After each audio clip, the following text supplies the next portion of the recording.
నమస్తే అండి. నా పేరు అంబటి శ్రీజ. నేను రాంబాబు గారి మూడో అమ్మాయిని. అమెరికాలో ఉంటాను.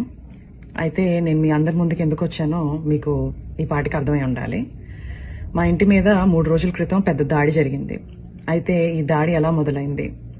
రాంబాబు గారు గుడికెళ్ళి తిరిగి ఇంటికి వస్తుంటే కొంతమంది టీడీపీ వాళ్ళు కర్రలు పట్టుకుని రాళ్లు పట్టుకుని ఫిజికల్ అటాక్ కి వస్తూ థ్రెటన్ చేస్తూ ఆయన రెచ్చగొట్టే ప్రయత్నం జరిగింది. కొంత బూతు పదజాలం వాడుతూ ఒక మహిళ. అన్ఫార్చునేట్ గా దురదృష్టవశాత్తు రాంబాబు గారు అదే మాటని తిరిగి అనేశారు.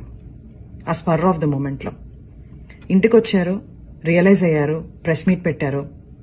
ఇంత పెద్ద లీడర్ గా ఉండి నా బ్యాలెన్స్ ని నేను కోల్పోయి ఉండకూడదు, నేను ఆ మాట అనుండకూడదు అని ఆయనకున్న పశ్చాత్తాపాన్ని చాలా క్లియర్ గా వ్యక్తం చేశారు. అయినా వాళ్ళు తృప్తి చెందలేరు. లీగల్ కాన్సిక్వెన్సెస్ ఫేస్ చేస్తానని కూడా ఆయన చెప్పడం జరిగింది. కానీ వాళ్ళకి వేరే ఎజెండాస్ ఉన్నాయి.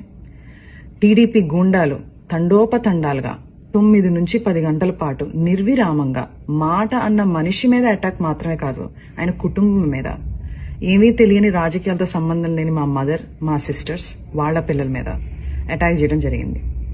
అటాక్ చేస్తూ వాళ్ళు కుల ప్రస్తావన కూడా తీసుకుని వచ్చారు. కాపు ఎల్ డాష్ ఇలాంటి మాటలు మాట్లాడుతూ అటాక్ చేయడం జరిగింది. అయితే నాకు షాకింగ్ విషయం ఏంటంటే ఇదంతా కూడా ఎగ్జిక్యూట్ చేసింది, ఇంప్లిమెంట్ చేసింది ఎవరయ్యా అంటే ఒక డాక్టర్, సెంట్రల్ మినిస్టర్. అంటే ఆయనకున్న మేధస్సు, ఆయనకున్న ఈవిల్ థాట్స్ ని, ఆ క్షణంలో ఉన్న ఈవిల్ థాట్స్ ని సరైన మార్గంలో పెట్టలేకపోయిందా? ఇది నాకున్న అంతు చిక్కని ఒక ప్రశ్న. అక్కడితో వాళ్ళు ఆగలేదు. రాంబాబు గారిని అరెస్ట్ చేశారు. ఏమని చెప్పి అరెస్ట్ చేశారు? మీకు భద్రత లేదు బయట ఉంటే అని చెప్పి అరెస్ట్ చేశారు. అరెస్ట్ చేసి చాలా కన్వీనియంట్ గా 4 గోళ్ల మధ్యలో బంధించి కాళ్ళు చేతులు పట్టుకుని ఫిజికల్ గా హెరాస్ చేయడం జరిగింది. ఆయన ఒక ఎక్స్ మినిస్టర్. సరే, మీకు ఆ గౌరవం ఇవ్వడం ఇష్టం లేదు. ఆయన ఒక సీనియర్ సిటిజన్, 65 నుంచి 70 ఏళ్ల మధ్యలో ఉంటుంది ఆయన వయసు. అయినా కూడా వాళ్ళకి గౌరవం ఇవ్వాలని లేదు. రాక్షసానందం పొందారు. అయితే నాకు అనిపిస్తుంది, ఇంతకుముందు మా ఇంట్లో వాళ్ళు అమెరికాలో ఉన్నాను, ఫారెన్ కంట్రీలో ఉన్నాను అని చెప్పి నా యోగక్షేమాలు కనుక్కోవడానికి తరచూ నాకు ఫోన్ చేసి మాట్లాడుతుండేవాళ్ళు. ఇప్పుడు ఆపోజిట్ అయిపోయింది సిచ్యుయేషన్. అయితే రోజులన్నీ ఒకటిలా ఉండవు. నిన్నటి రోజు ఈ రోజు ఉండదు, ఈ రోజు రేపు రాదు. 4 రోజుల క్రితం మా ఇంటికి ఎంతమంది అయితే జనాలు వచ్చారో అంతకు 10 మంది ఈ రోజు రావడం జరిగింది, ప్రేమాభిమానాలతో. ఆ రోజు మా ఇంట్లో కిటికీలు, అద్దాలు, తలుపులు పగిలిపోయాయి. ఈ రోజు ఏకంగా గోడలే పగిలిపోయినాయి. శ్రీ వైఎస్ జగన్మోహన్ రెడ్డి గారు మా ఇంటికి రావడం జరిగింది. కూర్చుని చాలా వివరంగా మా అమ్మగారితో, మా అక్కలతో జరిగిన సంఘటనల గురించి మాట్లాడటం, మా బాధని షేర్ చేసుకోవడం, మాకు ఒక అండగా నిలబడటం జరిగింది. చాలా సంతోషంగా ఉంది. ఇవన్నీ చూస్తుంటే నాకు మా నాన్నగారు అనే మాటలు గుర్తొస్తున్నాయి. శ్రీ వెంకటేశ్వర స్వామి అండ మాపై ఉన్నంత వరకు మీరు మా పైన వేసే ప్రతి రాయి మా దాకా చేరేసరికి పువ్వుగా మారుతుంది. మీరు మమ్మల్ని తిట్టే ప్రతి తిట్టు ఒక ఆశీస్సుగానే మారుతుంది. ఆయనే మాకు ఒక రక్షక కవచంలా ఉంటారు. Thank you. నమస్తే అండి. నా పేరు అంబటి శ్రీజ. నేను రాంబాబు గారి మూడో అమ్మాయిని. అమెరికాలో ఉంటాను.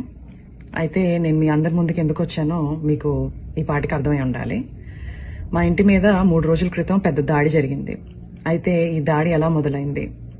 రాంబాబు గారు గుడికెళ్ళి తిరిగి ఇంటికి వస్తుంటే కొంతమంది టీడీపీ వాళ్ళు కర్రలు పట్టుకుని రాళ్లు పట్టుకుని ఫిజికల్ అటాక్ కి వస్తూ థ్రెటన్ చేస్తూ ఆయన రెచ్చగొట్టే ప్రయత్నం జరిగింది. కొంత బూతు పదజాలం వాడుతూ ఒక మహిళ. అన్ఫార్చునేట్ గా దురదృష్టవశాత్తు రాంబాబు గారు అదే మాటని తిరిగి అనేశారు. ఆ స్పర్ ఆఫ్ ద మూమెంట్ లో ఇంటికి వచ్చారు, రియలైజ్ అయ్యారు, ప్రెస్ మీట్ పెట్టారు. ఇంత పెద్ద లీడర్ గా ఉండి నా బ్యాలెన్స్ ని నేను కోల్పోయి ఉండకూడదు, నేను ఆ మాట అనుండకూడదు అని ఆయనకున్న పశ్చాత్తాపాన్ని చాలా క్లియర్ గా వ్యక్తం చేశారు. అయినా వాళ్ళు తృప్తి చెందలేరు. లీగల్ కాన్సిక్వెన్సెస్ ఫేస్ చేస్తానని కూడా ఆయన చెప్పడం జరిగింది. కానీ వాళ్ళకి వేరే ఎజెండాస్ ఉన్నాయి.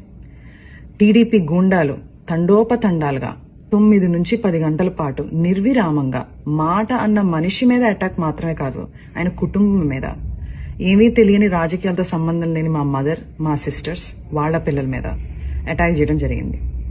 అటాక్ చేస్తూ వాళ్ళు కుల ప్రస్తావన కూడా తీసుకుని వచ్చారు. కాపు ఎల్ డాష్ ఇలాంటి మాటలు మాట్లాడుతూ అటాక్ చేయడం జరిగింది. అయితే నాకు షాకింగ్ విషయం ఏంటంటే ఇదంతా కూడా ఎగ్జిక్యూట్ చేసింది, ఇంప్లిమెంట్ చేసింది ఎవరయ్యా అంటే ఒక డాక్టర్, సెంట్రల్ మినిస్టర్. అంటే ఆయనకున్న మేధస్సు, ఆయనకున్న ఈవిల్ థాట్స్ని, ఆ క్షణంలో ఉన్న ఈవిల్ థాట్స్ని సరైన మార్గంలో పెట్టలేకపోయిందా? ఇది నాకున్న అంతు చిక్కని ఒక ప్రశ్న. అక్కడితో వాళ్ళు ఆగలేదు. రాంబాబు గారిని అరెస్ట్ చేశారు. ఏమని చెప్పి అరెస్ట్ చేశారు? మీకు భద్రత లేదు బయట ఉంటే అని చెప్పి అరెస్ట్ చేశారు. అరెస్ట్ చేసి చాలా కన్వీనియంట్గా 4 గోళ్ల మధ్యలో బంధించి కాళ్ళు చేతులు పట్టుకుని ఫిజికల్గా హెరాస్ చేయడం జరిగింది. ఆయన ఒక ఎక్స్ మినిస్టర్. సరే, మీకు ఆ గౌరవం ఇవ్వడం ఇష్టం లేదు. ఆయన ఒక సీనియర్ సిటిజన్, 65 నుంచి 70 ఏళ్ల మధ్యలో ఉంటుంది ఆయన వయసు. అయినా కూడా వాళ్ళకి గౌరవం ఇవ్వాలని లేదు. రాక్షసానందం పొందారు. అయితే నాకు అనిపిస్తుంది, ఇంతకుముందు మా ఇంట్లో వాళ్ళు అమెరికాలో ఉన్నాను, ఫారెన్ కంట్రీలో ఉన్నాను అని చెప్పి నా యోగక్షేమాలు కనుక్కోవడానికి తరచూ నాకు ఫోన్ చేసి మాట్లాడుతుండేవాళ్ళు. ఇప్పుడు ఆపోజిట్ అయిపోయింది సిచ్యుయేషన్. అయితే రోజులన్నీ ఒకటిలా ఉండవు. నిన్నటి రోజు ఈ రోజు ఉండదు, ఈ రోజు రేపు రాదు. 4 రోజుల క్రితం మా ఇంటికి ఎంతమంది అయితే జనాలు వచ్చారో అంతకు 10 మంది ఈరోజు రావడం జరిగింది, ప్రేమాభిమానాలతో. ఆ రోజు మా ఇంట్లో కిటికీలు, అద్దాలు, తలుపులు పగిలిపోయాయి. ఈ రోజు ఏకంగా గోడలే పగిలిపోయినాయి. శ్రీ వైఎస్ జగన్మోహన్ రెడ్డి గారు మా ఇంటికి రావడం జరిగింది. కూర్చుని చాలా వివరంగా మా అమ్మగారితో, మా అక్కలతో జరిగిన సంఘటనల గురించి మాట్లాడటం, మా బాధని షేర్ చేసుకోవడం, మాకు ఒక అండగా నిలబడటం జరిగింది. చాలా సంతోషంగా ఉంది. ఇవన్నీ చూస్తుంటే నాకు మా నాన్నగారు అనే మాటలు గుర్తొస్తున్నాయి. శ్రీ వెంకటేశ్వర స్వామి అండ మాపై ఉన్నంత వరకు మీరు మా పైన వేసే ప్రతి రాయి మా దాకా చేరేసరికి పువ్వుగా మారుతుంది. మీరు మమ్మల్ని తిట్టే ప్రతి తిట్టు ఒక ఆశీస్సుగానే మారుతుంది. ఆయనే మాకు ఒక రక్షక కవచంలా ఉంటారు. Thank you.